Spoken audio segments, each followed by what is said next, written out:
Originally, this was going to be a video about Jonathan Bowden, but whilst I was researching him, I came across a man he talked about called Gabriele D'Annunzio, who, as pointed out by the warrior philosopher, is probably the best example of a Nietzschean put into actual practice, something not even Nietzsche himself was able to do.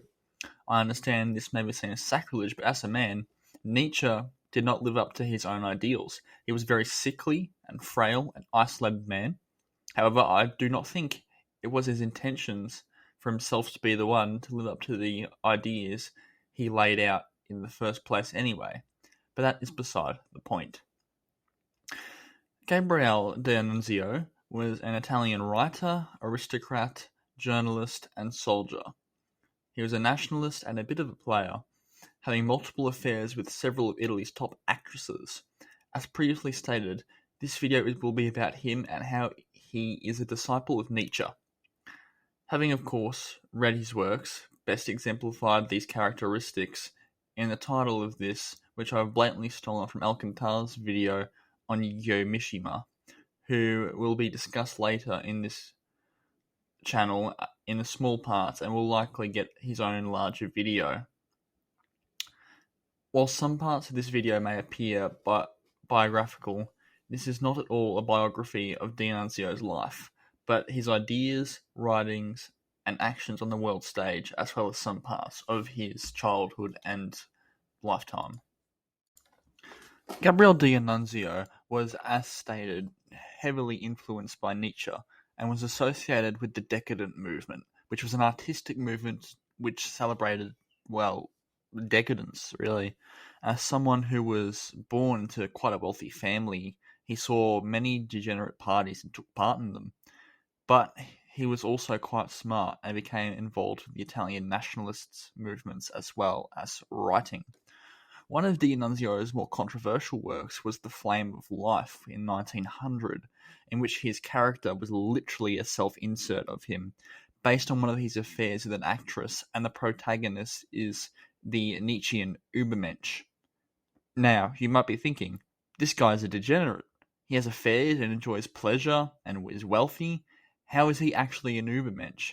For that, we must look into his role during the First World War. As an ardent Italian nationalist, D'Annunzio was eager for Italy's involvement in the First World War and to finally take Italy's rightful land from the Austrians. D'Annunzio loved flying and had even flown with the Wright brothers in 1908.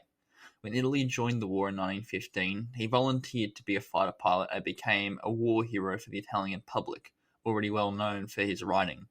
He actually lost sight in one eye in an accident, but he kept going. He took part in the daring Bakar raid and led 9 planes in a flight over the Austrian capital of Vienna in what is known as the Flight over Vienna, which was a major boost to Italian war morale after they were absolutely routed at the Battle of Caporetto. D'Annunzio was also a member of the Arditi, an elite unit of shock troops that were the pride of the Italian army and would be majorly influential on post-war nationalist movement, like Mussolini's Fasci di Combatto. As we know, Italy and her allies won the First World War, but we also know that Italy did not receive all the land promised to them by Britain and France, which turned many Italians against their old allies. D'Annunzio was a vocal proponent of Italian irredentism. When the city of Fiume was meant to be handed over to the new Kingdom of Yugoslavia, D'Annunzio and his boys from the Arditi stormed the unit and demanded it to be annexed by the Kingdom of Italy. Italy then blockaded the city and demanded its surrender. In response, D'Annunzio once more defied the odds and declared the Italian Regency of Canio, and drew up with others like Alceste Ambris the Charter of Canio, which would be majorly influential on fascism.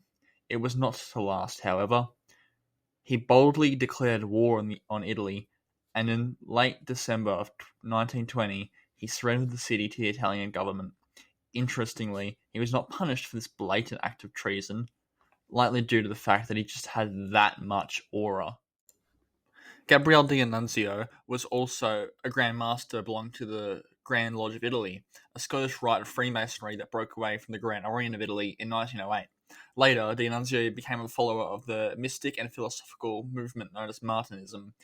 In Fiume, he worked alongside other Scottish Rite Freemasons, and occultists such as Alcesti Ambris, Santa Cecchini, Marco Egidio Alighieri, and others.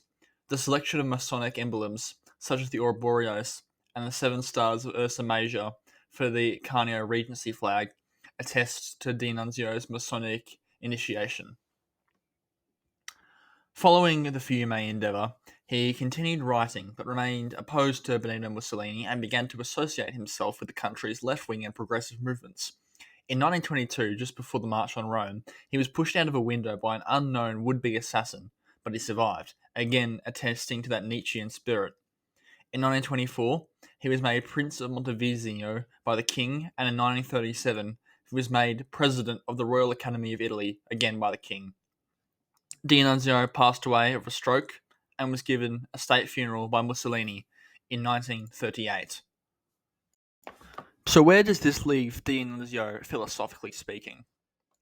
D'Annunzio radiated total life affirmation, unlike the Stoics who essentially cut pleasure out of their lives, unlike hedonists who do their very best to avoid suffering and just want to be numbed by pleasure. D'Annunzio embodied the Nietzschean way. When he partied the hardest he could. When he fought the hardest he could. When he slammed his ham the hardest anybody's ever slammed ham in the history of Italy, bar maybe Mussolini, because he was also a player. To simplify that, D'Annunzio did everything in his life, whether for pleasure, of pain, or glory, the very best he could, and was widely acclaimed by all sides of the Italian political spectrum, and is remembered as quite a great man, even though in the post-World War II world, where people who had his type of thinking are villainized and demonized, even in death, D'Annunzio stays winning, and therefore is, I think, an Ubermensch. Thank you for watching.